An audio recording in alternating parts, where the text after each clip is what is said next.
Você sabe o que vem a ser a escola dos estoicos? Por que ela é tão importante até hoje? Porque o caminho da felicidade estoica é tão falado em todos os campos? Este é um desafio para a gente tentar explicar hoje.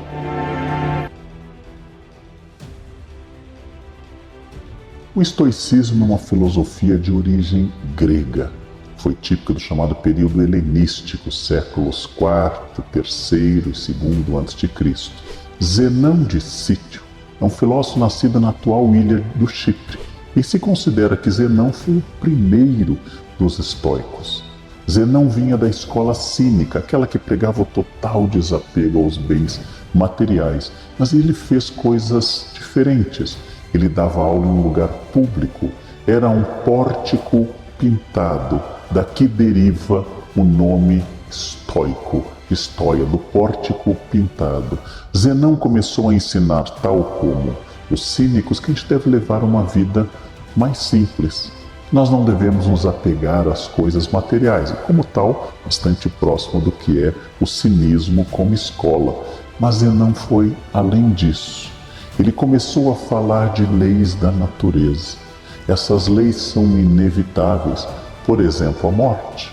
A morte é o destino de todos os seres vivos.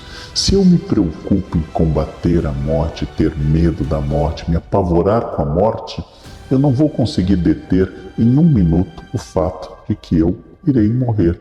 Então, por que temer o que é inevitável? Eu precisaria atingir o que os estoicos chamam de ataraxia, essa tranquilidade, este mundo livre de preocupações. Quando eu falo em escola cínica, nós fazemos do cinismo uma leitura de senso comum, que é achar que é cínico quem é falso, que é cínico quem mente, quem tem duas caras. Este é um valor completamente contemporâneo. O que eram os cínicos gregos? Um dos seus nomes é Diógenes. Diógenes morava em um barril. Diógenes era cercado de cães, em grego, sinós, por isso escola cínica. Diógenes andava com uma lamparina durante o dia procurando um homem honesto. Diógenes não queria mais nada, Diógenes se afastava por completo dos desejos do mundo, e dizem até que quando Alexandre o Grande disse a ele que podia dar qualquer coisa a ele, Diógenes disse: eu quero uma coisa, que você saia de frente do sol, porque está impedindo o sol entrar aqui no meu barril. Era a única coisa que ele queria do homem mais poderoso da sua época. Os cínicos eram os filósofos do desapego e da análise desapegada do mundo, e não pessoas falsas, como nós podemos ler hoje em dia. O filósofo estoico tenta entender a ordem natural, parar de contrariar as leis da natureza. Ele vai propor uma filosofia cosmopolita, não uma escola fechada como foi a de Platão, ou como foi a de Aristóteles, um liceu, uma academia, mas pregada em lugar público. O grande objetivo da vida estoica é a felicidade. E a felicidade deriva da compreensão das coisas, da compreensão das leis da natureza a partir de uma razão, de um logos universal. Claro, o estoicismo tem muitas etapas, muitas fases. Eu vou focar no estoicismo que marca o Império Romano, o estoicismo que acontece no século II, primeiro antes de Cristo e primeiro depois de Cristo.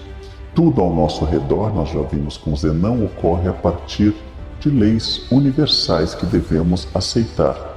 A força da mudança deve ser dirigida exclusivamente para aquilo que você pode alterar. Você não pode alterar a morte, mas pode alterar sua qualidade de vida. Não devemos idealizar o mundo, devemos aceitar o mundo como ele é para atingir a já chamada ataraxia, ausência de paixões, de perturbações.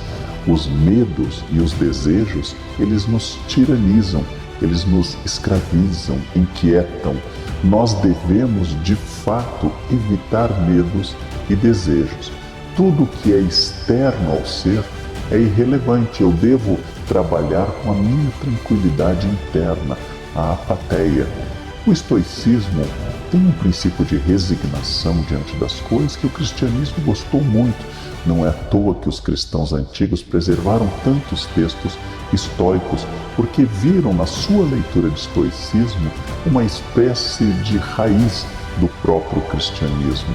Por isso que existe também um estoicismo adaptado e até um pouco mudado pelos cristãos. E até hoje o estoicismo continua sendo adaptado por pessoas diferentes que até saem um pouco da tradição grega e falam de um estoicismo diante de um mundo líquido, de um estoicismo empreendedor que vai buscar as leis do mercado e assim por diante.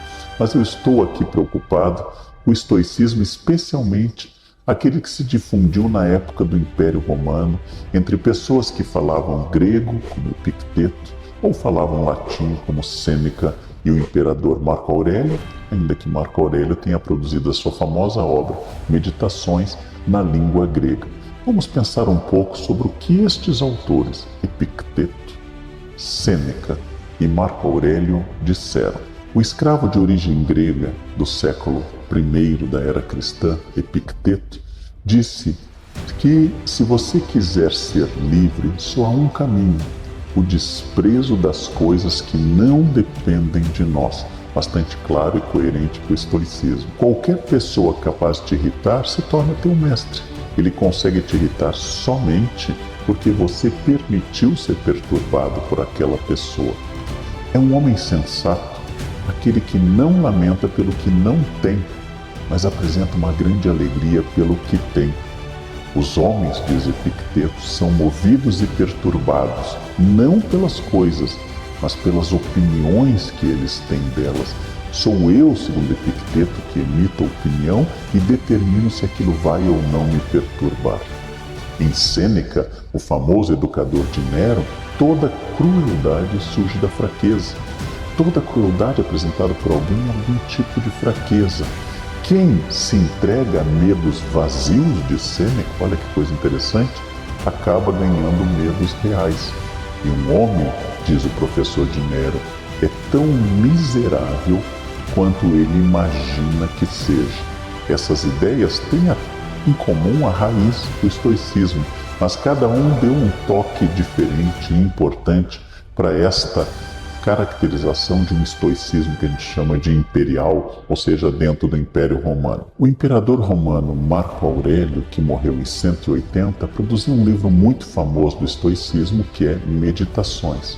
Lá diz o imperador filósofo: não perca tempo discutindo sobre o que um bom homem deve ser, apenas seja. Interessante a ideia, o importante é a ação e não a defesa da bondade. Diz o imperador: pratica cada um dos teus atos como se fosse o último da tua vida. E finalmente acrescenta o pensador: a alma é tingida com a cor de seus pensamentos. Então o controle que eu tenha sobre mim, o controle sobre o efeito das coisas do mundo sobre mim, o controle que eu tenha sobre a minha raiva, coisa que Sêneca escreve um livro específico dizendo que a raiva é uma perturbação extraordinária de tudo e que deve ser evitada a qualquer custo. Eu, como estoico, devo pensar que eu sou soberano daquilo que eu posso mudar, que eu posso cultivar minha cabeça com pensamentos bons, que eu não preciso me abalar com o mundo, e se algo me tirar a vida, estava inserido dentro de uma ordem absolutamente natural e nada vai alterar do universo. Devo me concentrar naquilo que eu possa mudar, eu devo me concentrar no cultivo das virtudes, da felicidade e da virtude, e não deixar que o mundo decida se eu vou ser ou não feliz. O estoicismo, como nós já vimos, tem várias semelhanças com valores que depois o cristianismo iria defender. Mas muito importante, o estoicismo a rigor é uma filosofia materialista.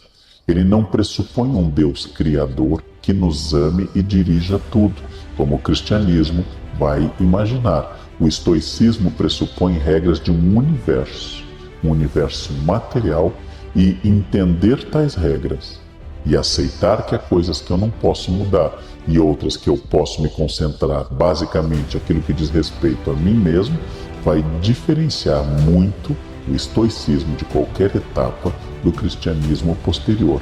Mas estoicos e cristãos buscam a tranquilidade da alma, buscam evitar a agitação e o desespero, buscam produzir desejos mais coerentes com as nossas necessidades. Tanto estoicos quanto cristãos concordariam com a ideia profundamente estoica que diz: você está com a casa muito apertada, cheio de coisas? Não pense em uma casa maior, pense em ter menos coisas. Você está achando que seu dinheiro não basta, apesar de você ter sua alimentação garantida? Não pense em se desesperar por ter muito mais dinheiro. Pense em gastar menos. Aceite que todos estamos envelhecendo, aceite que todos iremos morrer, cultive a sua ataraxia, cultive o seu equilíbrio diante dessas coisas, porque o muito desejar, as paixões, o ódio e o desespero perturbam inteiramente a cabeça, não produzem nada positivo e acabam nos levando a uma vida vazia e sem sentido. Leiam os livros estoicos, aprofundem lendo, por exemplo, o nosso escravo grego Epicteto, leiam os textos de Sêneca, leiam as meditações de Marco Aurélio, leiam os fragmentos dos estoicos gregos clássicos e helenísticos e vocês vão descobrir que o estoicismo nos traz muitas luzes